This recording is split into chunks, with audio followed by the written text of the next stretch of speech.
first, congratulations to ECU on the win. They earned it. And I'd also like to apologize for our football team for how that ended. I'm embarrassed as a coach, and I know our players are too. That's not how people of this program, players of this program, staff of this program want anything to do with something like that. And to me, it was a terrible response to something that happened to one of our players, and there's no excuses for it. And so I apologize to ECU and their team for the way we responded. As far as the game goes, there's a lot of plays in this game.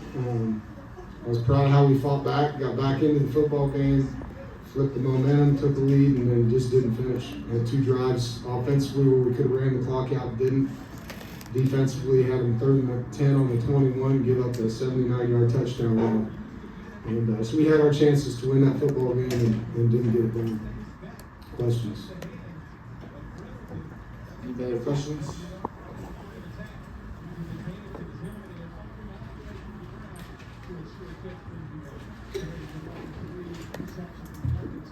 Dave, this is a two-parter. One, was Hollywood, was he hurt coming out of halftime? And my second question is, in the third and fourth quarter, what do you think your guys did better? He was not hurt, so I'm not sure why he thought he was. We started stopping people, man. Like, in the first half, there were 7, 8 on 3rd down.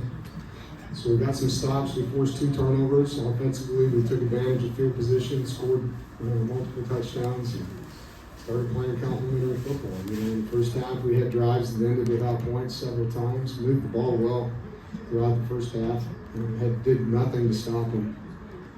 They were 7 of 8, like I said, on 3rd down. They rushed for 300 and some yards.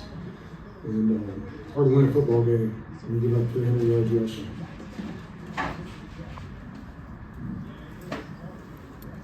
Hey, Coach, a couple of big interceptions by Tamarcus Cooley. Yeah. Do you, not to say regret, but do you question the play calling after those drives on offense after those interceptions?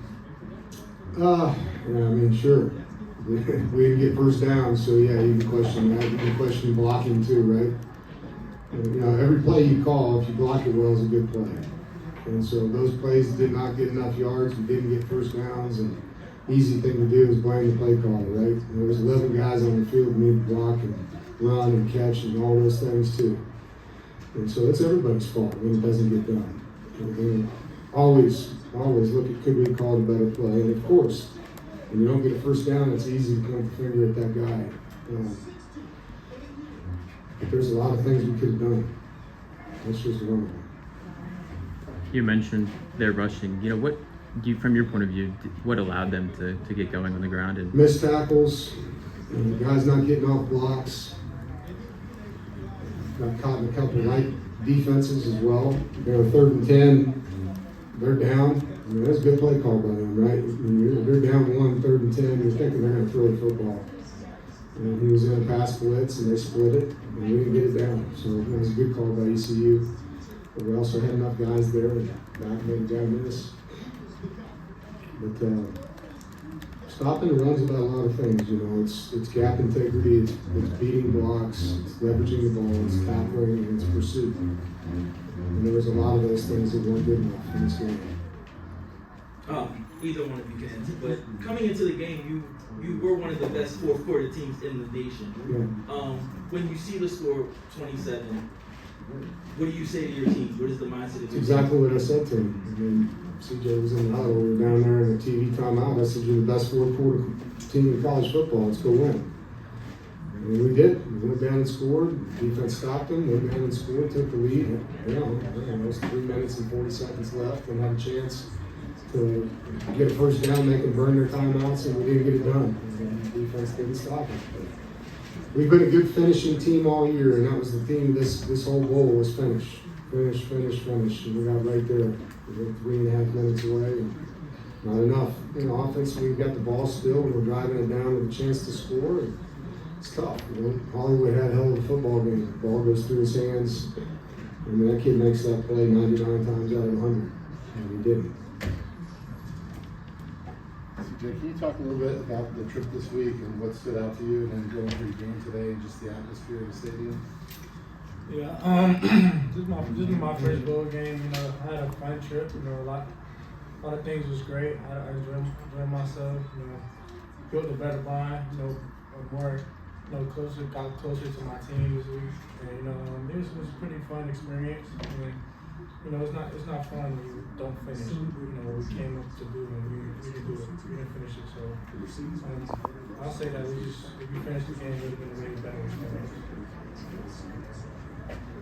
For both of you, how long do you feel like you're kind of going to ruminate on this before you flip the page and say, okay, let's get started for next season, and how do you move on? Well, it's over now, so we already flipped the page. You know, we already flipped that mindset, so let's go get ready for next year. And we got a lot of things to work on in the offseason, and you know, everything is in the past now. It's 30 minutes ago, so it's no matter. We flipped the page now. Dave, it's no secret this has been a bit of a rough season for this team. As you kind of go into the offseason, you have time to reflect on this year. What do you take away, and what do you hopefully try to build on in the future? 5 one-possession losses, you know. I mean, we had 5 tough like that. I mean, down to the last minute and a half, like gut-wrenching. And it's hard when you lose a game like that 5 times. And we also had some one-possession wins that were incredible, you know. Our last game of the year was one of them. And so, you know, we played a lot of young guys, this being one of them. We got a lot of growing to do. And that's what this offseason is going to be about. It's going to be about learning how to finish and put ourselves in position to win those one-possession games. You know? And 10-win seasons, which is what we're talking about, like 5 of them, those 5 go the other way, it's 11 wins. You got to win one-possession games. I mean, look at Kansas City Chiefs right now. I think they've won 12 of them. You know, and you want to be a great team, you got to win those games. And we're not good enough to do that right now. We're not. And it's been both sides of the football. It hasn't been offense, defense. Both sides have had chances to close out games. And so, you know, we got to work really hard as a coaching staff and putting our guys in great positions to finish, coaching them well, and they got to train hard, and they got to go make plays for us. You know. But yeah, I mean, that's what this season was about. It's about some gut-wrenching moments, and you know, went through a lot. And then go back to Grayson's injury and all the stuff that happened from that. CJ's emergence as a starter and a leader of a football team, and he's got a great future here. And I'm excited to be his coach. I really am. And I'm very proud of him. And I know he's going to take this loss hard because that's how he's wired. There's a lot of good young players. When we watched that game, Noah Rogers and Hollywood, some others, you guys are young. They're redshirt freshmen making plays. And so there's a lot to build on. I look forward to doing that with them too. Coach, with the offense stalling out early, especially in that first half, what do you think you guys could have done better offensively to close drives? We had some penalties that hurt us. You know, there were some positive plays that were called back and created second extra longs and got us off schedule. And so that first thing that comes to mind, we had 2 critical holding penalties after positive plays. But I mean, other than that, I thought we ran the ball really well in the first half. Threw the ball around, caught it. Yeah. Dave, how do you guys start next season against East Carolina? What do you have to do to regroup and get ready for that game? Yeah, I mean, we got time to think about that.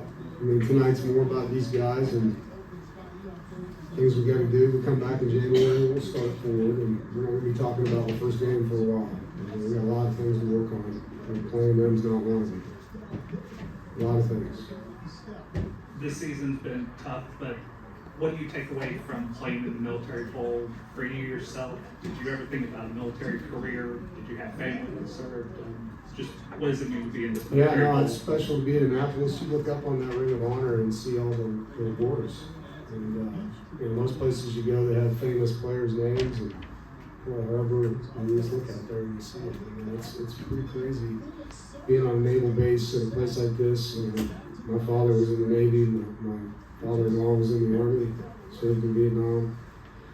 So the military has a very special place in my heart.